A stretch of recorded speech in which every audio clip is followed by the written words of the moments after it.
दोस्तों, आज मैं आपको मलेशिया के एक ऐसे हॉन्टेड हाईवे के बारे में बताऊंगा जो अपनी भुतहा गतिविधियों के लिए न सिर्फ मलेशिया में बल्कि पूरी दुनिया में बदनाम है। इस हाईवे का नाम करैक हाईवे है। दोस्तों, करैक हाईवे का निर्माण मलेशिया में सन 1770 में शुरू हुआ था और 1787 में इसे पहली बार जनता के लिए खोला गया था। इस हाईवे के शुरू होने के कुछ ही वर्षों के भीतर यहाँ कई भयानक हादसे होने लगे।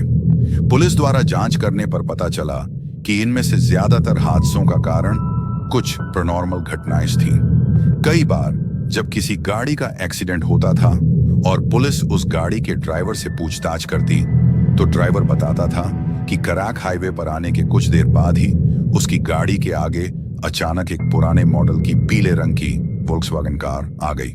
टक्कर से बचने के लिए उसने गाड़ी मोड़ने की कोशिश की, लेकिन गाड़ी मोड़ते ही उसका एक्सीडेंट हो गया। पर दोस्तों, सोचने वाली बात यह है कि करैक हाईवे पर होने वाले ज्यादातर एक्सीडेंट उसी पीले रंग की वॉक्सवैगन कार की वजह से होते थे। कई बार मलेशियन पुलिस ने उस पीली वॉक्सवैगन गाड़ी को ढूंढने की कोशिश भी की, लेकिन वे उसे कभी नहीं खोज पाए। दोस्तों, अब मैं आपको उस पीली वॉक्सवैगन गाड़ी की कहानी बताता हूँ। दरअसल वहां के लोगों का मानना है कि सन 1956 में करैक हाईवे की जगह पर, जहां उस समय कोई हाईवे नहीं था, एक महिला ने अपने ही पति को बड़ी बेरहमी से मार डाला था। हत्या के बाद उसने अपने पति की लाश को एक पुराने मॉडल की पीली वॉक्सवैगन गाड़ी में बंद करके वहीं छोड़ दिया था।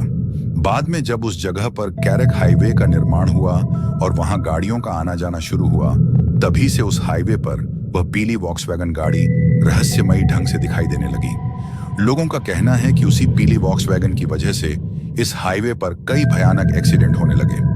ये पीली वॉक्सवैगन गाड़ी हमेशा रात के समय ही करैक हाईवे पर दिखाई देती है और कुछ ही समय बाद अचानक गायब हो जाती है। बहुत से लोगों ने इस पीली वॉक्सवैगन को देखने का दावा किया है। कुछ लोगों ने तो इसे कैमरे में कैद करने की कोशिश भी की है। अब जो फोटो आप स्क्रीन में देख रहे हैं वह उसी भूतिया गाड़ी का असली फोटो माना जाता है। दोस्तों, करैक हाईवे पर सिर्फ उस पीली वॉक्सवैगन का ही आतंक नहीं है, बल्कि इस हाईवे पर और भी कई तरह की पैरानॉर्मल घटनाएं होती हैं। उनमें से एक है एक 9 साल का लड़का जिसकी दोनों आंखों से लगातार खून बहता रहता है। ये लड़का भी सिर्फ रात के समय ही दिखाई देता है। कई लोगों ने इस लड़के को देखने का दावा किया है। जिन लोगों ने उसे देखा है उन्होंने बताया कि वह लड़का उनसे अपनी माँ के बारे में पूछता है। वह कहता है, मेरी माँ कहाँ है, मेरी माँ कहाँ है? और इतना कहने के बाद वह लड़का जोर से चीखता है और फिर अचानक गायब हो जाता है। उस लड़के की कहानी भी दिल दहला देने वाली है। बताया जाता है कि एक बार एक महिला अपने 9 साल के बेटे के साथ कार में करैक हाईवे से गुजर रही थी। तभी किसी कारणवश उनकी कार का भयानक एक्सीडेंट हो गया। उस हादसे में महिला तो बच गई, लेकिन उसका बेटा गंभीर रूप से घायल हो गया। उसकी दोनों आंखों में कार का शीशा घुस गया, जिससे उसकी दर्दनाक मौत हो गई। तभी से उस लड़के की आत्मा इस हाईवे पर अपनी मां को खोजते हुए भटक रही है। दोस्तों, अब मैं आपको करैक हाईवे पर घटी एक और सच्ची और बेहद खौफनाक घटना के बारे में बताने जा रहा हूं। वैसे तो करैक हाईवे पर कई तरह की पैरानॉर्मल घटनाएं और भूत प्रेतों का आतंक पाया जाता है, लेकिन उनमें से एक ऐसा शैतान भी है जो इंसानों को मारकर या तो खा जाता है या उनकी लाश के टुकड़े टुकड़े कर देता है। सबसे खौफनाक बात यह है कि इस शैतान की कोई ओरिजिन स्टोरी नहीं है। किसी को नहीं पता कि यह शैतान वहां पर कहां से आया या इसका इतिहास क्या है। खैर, अब मैं आपको इस शैतान की एक कहानी सुनाता हूं जो कुछ इस तरह है। एक बार एक छोटा सा परिवार जिसमें पति पत्नी और उनका 2 साल का बच्चा था, रात के वक्त अपनी कार में उस हाईवे से गुजर रहा था। तभी वहां पर एक पेड़ के नीचे उनकी कार अचानक बंद हो गई। कार के इंजन से धुआं निकलने लगा। यह देखकर वह आदमी तुरंत गाड़ी से बाहर निकला और बोनट खोलकर चेक करने लगा। उसे पता चला कि रेडिएटर में पानी पूरी तरह सूख चुका है। इसके बाद उसने कार के अंदर चेक किया कि अगर पीने का पानी मिल जाए तो उसे रेडिएटर में डालकर गाड़ी स्टार्ट कर सके, लेकिन कार में रखी पानी की सारी बोतलें खाली थीं। मजबूर होकर वह आदमी वापस कार में बैठ गया और किसी दूसरी गाड़ी के वहां से गुजरने का इंतजार करने लगा।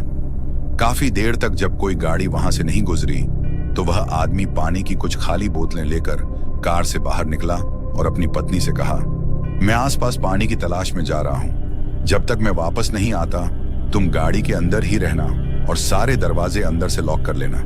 उसकी पत्नी ने सहमति में सिर हिलाते हुए कहा, ठीक है। इसके बाद वह आदमी खाली बोतलें लेकर पानी ढूंढने के लिए निकल गया।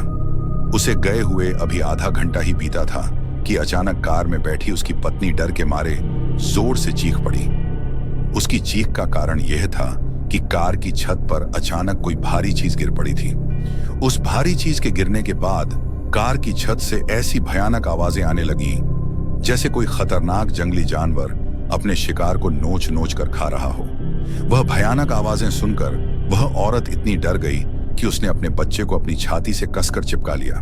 थोड़ी देर बाद पुलिस की पेट्रोलिंग कार वहां पहुंची और उसकी कार से कुछ मीटर की दूरी पर आकर रुक गई। पुलिस की पेट्रोलिंग कार के वहां पहुंचने के बाद कार की छत से आ रही वह भयानक आवाजें अचानक बंद हो गईं। फिर पेट्रोलिंग कार से 2 पुलिस अधिकारी बाहर आए और उन्होंने उस औरत से कहा, जल्दी से अपनी कार से बाहर आओ और यहाँ हमारे पास आ जाओ। वह औरत डरते डरते अपनी कार से बाहर निकली और धीरे धीरे उन पुलिस अधिकारियों की ओर बढ़ने लगी। तभी दोबारा पुलिस अधिकारियों ने उससे कहा, पीछे मुड़कर मत देखना। लेकिन उत्सुकता के कारण वह औरत रुक गई और पीछे मुड़कर देख लिया। जैसे ही उसने पीछे देखा, उसकी चीखें निकल पड़ी और वह जोर जोर से रोने लगी। दरअसल उसने देखा कि उसकी कार की छत पर उसके पति की बुरी तरह से कटी फटी लाश पड़ी थी। उसका सिर भी गायब था और कार की छत पर चारों तरफ खून ही खून फैला हुआ था। पुलिस अधिकारियों ने तुरंत उस औरत को अपनी पेट्रोलिंग कार में बैठाया और अपने हेडक्वार्टर से बैकअप और एक एम्बुलेंस को बुलाया ताकि उस लाश को वहां से ले जाया जा सके। इसके बाद पुलिस अधिकारियों ने उस औरत को बताया, हम अपनी रूटीन पेट्रोलिंग कर रहे थे जब हमने हाईवे पर एक कार को खड़ा देखा। जब हम उस कार की ओर बढ़ने लगे तभी हमने देखा कि एक बेहद डरावना इंसान जैसा दिखने वाला राक्षस अचानक एक आदमी की लाश को लेकर कार की छत पर कूद गया। वह राक्षस बड़ी बेरहमी से उस लाश को नोचने लगा। हम अपनी पेट्रोलिंग कार से थोड़ी दूरी पर खड़े हो गए और स्थिति को समझने लगे, लेकिन जब तक हम कोई एक्शन ले पाते वह राक्षस वहां से भागकर जंगल की ओर चला गया। तो दोस्तों, यह थी मलेशिया के सबसे हॉन्टेड करक हाईवे की दिल दहला देने वाली कहानियों में से एक। ऐसी कहानियां इस हाईवे को दुनिया भर में खतरनाक और डरावना बनाती हैं। सो आई होप गाइस आपको ये हॉरर स्टोरी अच्छी लगी होगी। दोस्तों, मैं आशा करता हूं कि आपको डरावना करक हाईवे शीर्षक वाली ये रियल हॉरर स्टोरी पसंद आई होगी। अगर आप YouTube पर गोस्ट स्टोरी सुनना और देखना पसंद करते हैं तो मेरे YouTube चैनल खौफनाक किस्से को सब्सक्राइब कर लें। धन्यवाद।